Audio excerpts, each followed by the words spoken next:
The National Health Service (NHS) has been praised throughout the COVID-19 crisis, with many Britons taking to their doorsteps to clap the frontline workers on a weekly basis during the first few months of lockdown.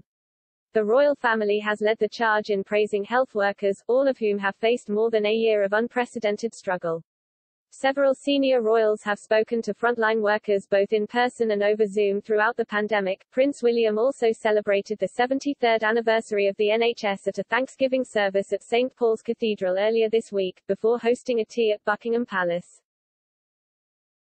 The Queen even awarded the entire service with the George Cross this week, a rare royal tribute which recognizes acts of the greatest heroism or of the most courage in circumstances of extreme danger. In a surprising move, she also attached a handwritten note to mark the occasion, which was then shared on the royal family's social media accounts.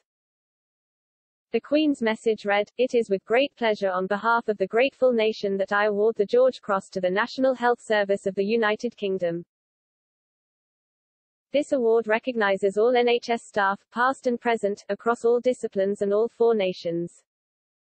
Over more than 7 decades, and especially in recent times, you have supported the people of our country with courage, compassion and dedication, demonstrating the highest standards of public service. You have our enduring thanks and heartfelt appreciation. Elizabeth R." Speaking on Pod Save the Queen, podcast host Anne Gripper and Daily Mirror royal editor Russell Myers unpacked the heartfelt act from the Queen, and pointed out one particularly challenging element of the message.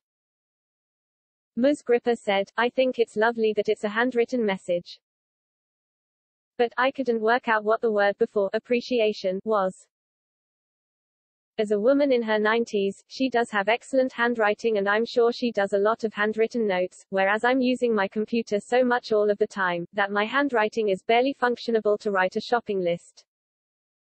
It's very stylish, but I did just struggle to read it." Pondering over what word the Queen may have used before appreciation, Ms. Gripper said, "There were so many things it could have been, and speculated that the monarch may have used boundless or limitless instead." Even so, Ms. Gripper concluded by explaining how unusual this personal act was from the Queen. Mr. Myers replied, "You are right, because it has only been awarded to a group of people twice before. And this award goes back to the 40s. Obviously the Queen's father, King George VI, gave it to the inhabitants of Malta in 1942, for the heroism displayed by the island inhabitants during the enemy bombardments during World War II. And then in 1999, the Queen awarded it to the Royal Ulster Constabulary of Northern Ireland in recognition of the force's bravery. So 2 major periods within recent history, and I think this tells you of the recognition that the NHS, both past, present and future, deserve, and have been rightly recognized throughout the pandemic. I think a lot of people, hopefully, had more of an appreciation of what the NHS is all about." The royal family described the award as the UK's highest award for non-military courage. The Queen also chose to present it on the 73rd anniversary of the NHS, just days after Thank You Day, which acknowledges the incredible work of volunteers during the pandemic. The Queen is advised on the granting of the George Cross by the George Cross Committee and Prime Minister Boris Johnson.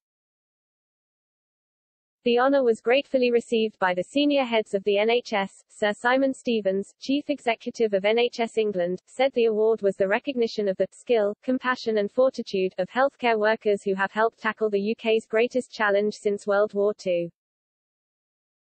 Dr. Chand Nagpal, Council Chairman of the British Medical Association, said the award was a welcome recognition for many who feel exhausted, physically and mentally, after the grueling challenge of the last year.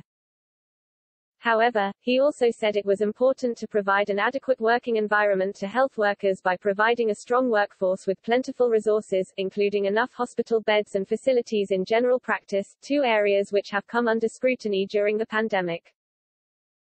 Acting General Secretary and Chief Executive of the Royal College of Nursing Pat Cullen also said nursing staff should hold their heads high to be recognized in this way.